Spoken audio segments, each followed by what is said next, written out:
ನಮಸ್ಕಾರ ಸ್ನೇಹಿತರೆ, ನಾನು ಈಗ ಕಲಬುರಗಿ ಜಿಲ್ಲೆಯ ಆಳಂದ ತಾಲೂಕಿನ ಒಂದು ತಡೋಳ ಅಂತ ಒಂದು ಗ್ರಾಮ ಇದೆ. ಇಲ್ಲಿ ಶ್ರೀ ಕಲ್ಲೇಶ್ವರ ಮಹಾರಾಜಿಯವರ ಪುರಾತನ ಕಾಲಿನ ಮಂದಿರ ಇದೆ. ಈ ಮಂದಿರವನ್ನು ತೋರಿಸೋದಕ್ಕೆ ನಾನು ಇಲ್ಲಿ ತಡೋಳ ಗ್ರಾಮಕ್ಕೆ ಬಂದಿದ್ದೇನೆ. ಪುರಾತನ ಕಾಲಿನದಲ್ಲಿ ಇಲ್ಲಿ ಮಂದಿರ ಹೆಂಗೆ ಸ್ಥಾಪಿತ ಇದ್ದು ಇವೆಲ್ಲ ಡಿಟೇಲ್ ಒಳಗೆ ಕೇಳಿ ನಾನು ವಿಡಿಯೋದಲ್ಲಿ ತೋರಿಸುತ್ತೇನೆ. ನೀವೆಲ್ಲರೂ ನೋಡಬೇಕಂದು ನನ್ನ ಸೇವಕನಾಗಿ ನಿಮ್ಮೊಳಗೆ ಕೇಳ್ಕೊಳ್ತೇನೆ. ಬನ್ನಿ, ಈ ನಾವೆಲ್ಲರೂ ಇಲ್ಲಿ ಮಂದಿರ ಡೀಟೇಲನ್ನು ಕೇಳೋಣ.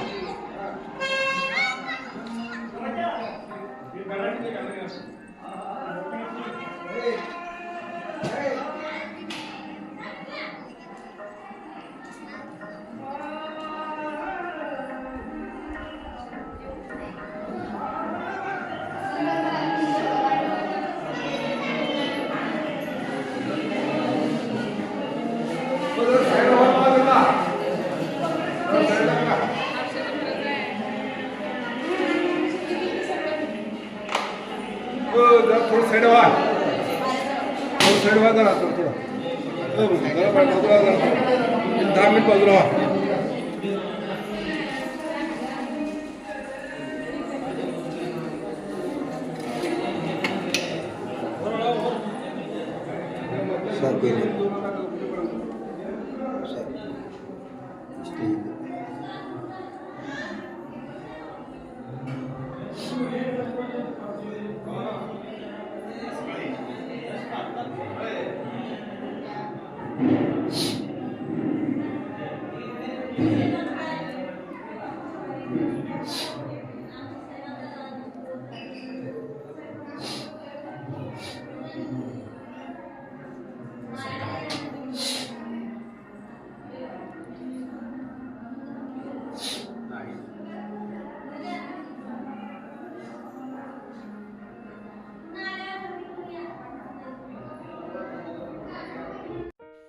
ಸ್ನೇಹಿತರೆ, ಕಲ್ಲೇಶ್ವರ ಮಹಾರಾಜ್ ಇವರ ದೇವಸ್ಥಾನದ ಮೇಲೆ ಕಳಸನ್ನು ಕಟ್ಟಿದ ದಿನಾಂಕ 9/6/1986ರಲ್ಲಿ ಕಟ್ಟಿದ್ದಾರೆ.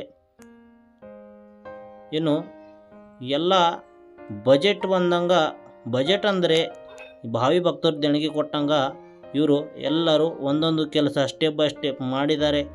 ಇಲ್ಲಿ ನೀವು ನೋಡಬೇಕು. ಮೇಲೆ ವಿಷ್ಣು ಅವರ ಮಂದಿರವನ್ನು ಕಟ್ಟಿದ್ದಾರೆ. ಮೇಲೆ ಶೀರ್ಷನಾಗ ಮೇಲೆ ಕುಂತಿರುವಂಥ ಇಲ್ಲಿ ಪ್ರತಿಮೆಯನ್ನು ಕುಂಡ್ರಿಸಿದ್ದಾರೆ. ಬಹಳಷ್ಟು ದೇವರ ಪ್ರತಿಮೆಯನ್ನು ಇದೆ.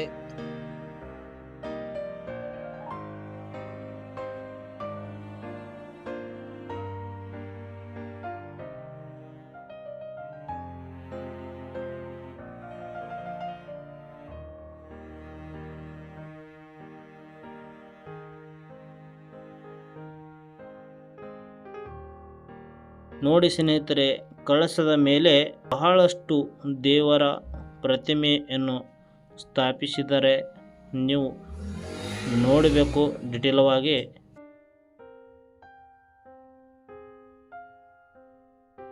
ಅಷ್ಟು ದೇವರ ಹೆಸರನ್ನು ತಗೊಳ್ಳೋಕ್ಕೆ ಆಗೋದಿಲ್ಲ ಎಂದು ನಾನು ಡಿಟೇಲವಾಗಿ ವಿಡಿಯೋದಲ್ಲಿ ತೋರಿಸ್ತಾ ಇದ್ದೇನೆ.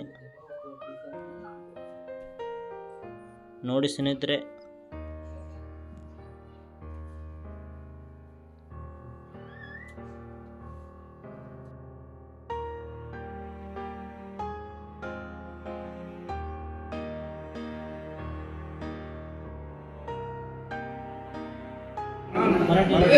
मराठी तुम्ही हे मंदिर काय बसवलेलं आहे, काय खाली पुरातन काळात निघालेलं आहे, नाही हे डिटेल पूर्ण सांगा.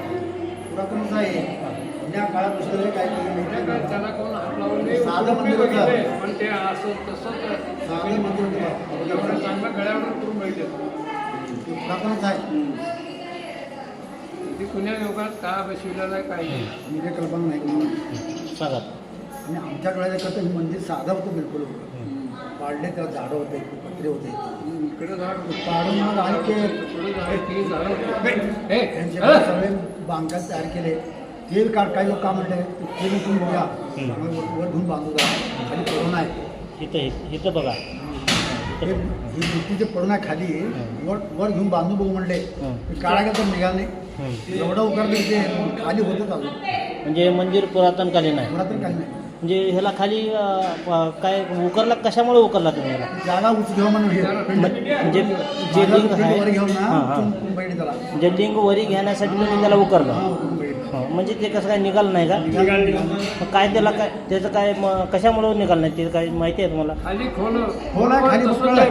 आहे. एवढं उकरलं निघालं नाही मग आम्ही विचार करू आता एक खाली खोल आहे आणि ज्या दिवशी उकरले त्या दिवशी आम्हाला सपनात बोलते आम्हाला सपनात भेट दाखवलं ते हां. मग आम्ही हात लावून सोडून दिलो हां हां मग आम्हाला खुद कारभाराला बी आम्हाला बी तर ते जर लागलं तर पिंडाला सुदळ खातं लागलेलं बघा आहे ते लाल माती, लाल लागलंय पाणी आहे. आलं असं म्हणायचं सगळं होतं. मात्र लागलेला आहे जे- लागलेला आहे टोका आहे म्हणजे खाली खाली उकरताना ते टोका लागले कुकडीचं हां. आहे ते लागलेलं तेव्हा ते रक्तासारखं दिसलं आपल्याला. इसला आम्हाला तो रस्ते स्थान होते नको म्हणजे लोक सगळे हां नको म्हणतात त्यामुळे ते तिथं सोडलं. असे मोठे पहिले मोठे लोक बसले बाजूला शरीरात निघायला पडला हां. खाल्लं नाही नाव काम जिथं होतं तिथंच हां, बसवलं तिथं होतं. जागेवर. हां. त्यापासून हे मंदिर तयार झाले. तयार बनवलं. पहिलं मोठं बारीक होतं हां, मंदिर. हां. ते मोठं मंदिर यांच्या भावानं पुढे ते हे केलं. हां. पुढची वडीत वरची वाढीत असं वाटतं. जसं आपल्याला बजेट येईल तसं हां हां हां तसं वरी मंदिर लोकांच्या स्थापित मध्ये गव्हर्नमेंटमध्ये नाही हं. तुमच्यासारख्या बंधानं काय हां.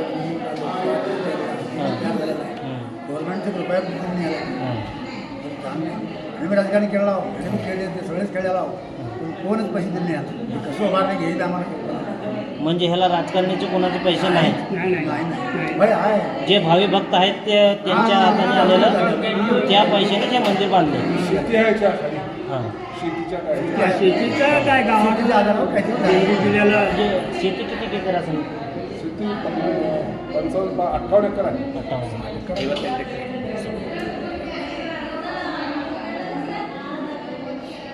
ಸರ್ ನಿಮ್ಮ ಹೆಸರನ್ನು ಹೇಳಿ. ನನ್ನ ಹೆಸರು ಶಿವಕುಮಾರ್ ಬೋಳ್ಶೆಟ್ಟಿ ಅಂತೇಳಿ ನಾನು ತಡೋಳದ ಮೂಲತಃ ತಡೋಳ ಗ್ರಾಮದವನು. ಕಲ್ಲೇಶ್ವರ ದೇವಸ್ಥಾನ ಆಳಂದ ತಾಲೂಕ ಕಲಬುರಗಿ ಜಿಲ್ಲೆ ನಮ್ಮ ಮಹಾರಾಷ್ಟ್ರದ ಗಡಿ ಭಾಗದಲ್ಲಿರುವಂಥ ತಡೋಳ. ಈ ತಡೋಳದ ಕಲ್ಲೇಶ್ವರ ದೇವಸ್ಥಾನ, ಈ ಕಲ್ಲೇಶ್ವರ ದೇವಸ್ಥಾನ ಅತ್ಯಂತ ಪುರಾತನವಾದದ್ದು, 12ನೇ ಶತಮಾನದಕ್ಕಿಂತ ಪೂರ್ವವಾದದ್ದು ಈ ದೇವಸ್ಥಾನ.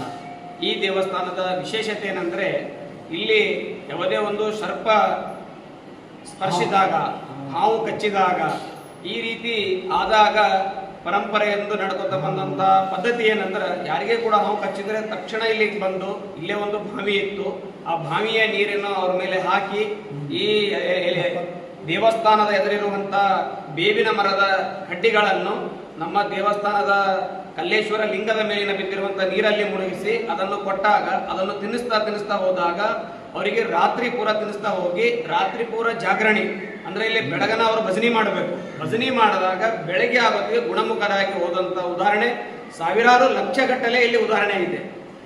ಆ ಬಂದಂತವಂತ ಪ್ರತಿಯೊಬ್ಬ ಭಕ್ತರು ಯಾರೋ ಗುಣಮುಖರಾಗಿದ್ದಾರೆ. ಆ ಎಲ್ಲಾ ಭಕ್ತರು ಕೂಡ ಪ್ರತಿ ವರ್ಷ ಶಿವರಾತ್ರಿಗೆ ಇಲ್ಲಿ ಬರ್ತಾರೆ.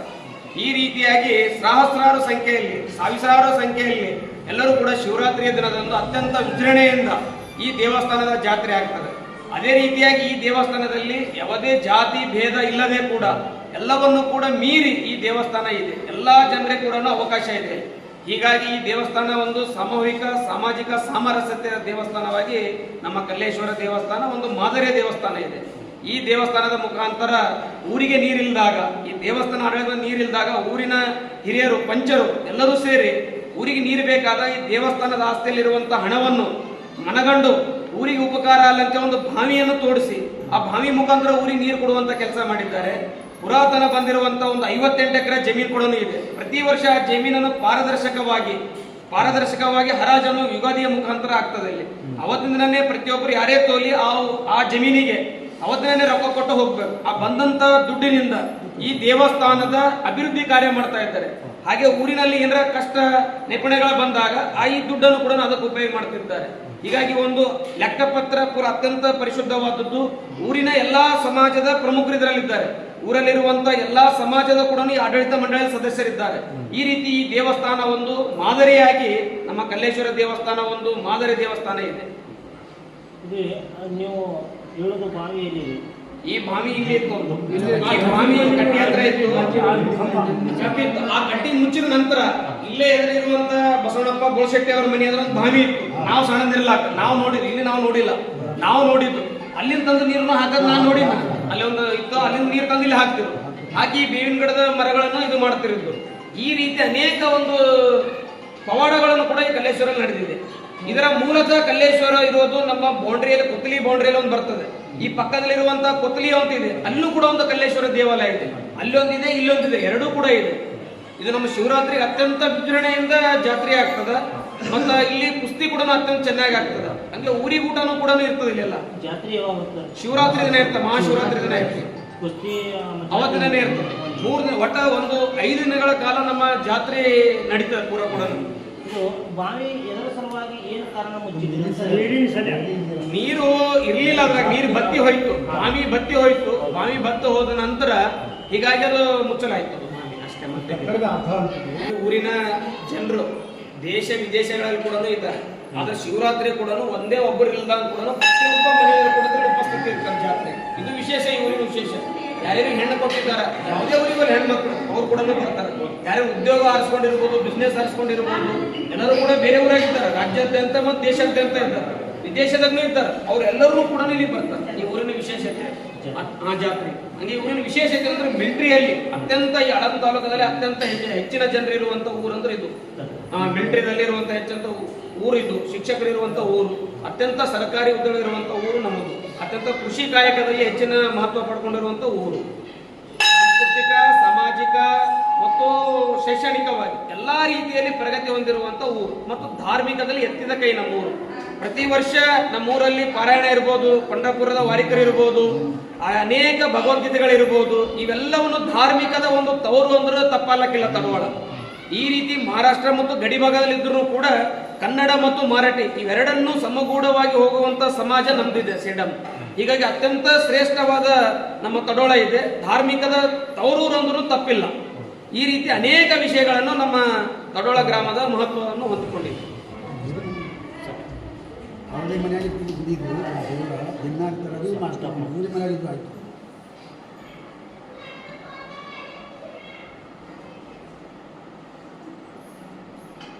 ಸ್ನೇಹಿತರೆ, ಇಲ್ಲಿ ತಡೋಳ ಗ್ರಾಮದ ಶಿವಕುಮಾರ್ ಗೋಳಶೆಟ್ಟಿ ಅವರು ಇಲ್ಲಿ ಮಂದಿರದ ಪೂರ ಡಿಟೇಲವಾಗಿ ಹೇಳಿದರೆ ಈ ಮಂದಿರ ಯಾವ ಟೈಮಲ್ಲಿ ಕಟ್ಟಿದರು. ಸ್ನೇಹಿತರೆ, ಇದು ವಿಡಿಯೋ ಚೆನ್ನಾಗಿ ಕಾಣಿದ್ರೆ ನೀವು ವಿಡಿಯೋಗೆ ಲೈಕ್ ಮಾಡಿ ಶೇರ್ ಮಾಡಿ.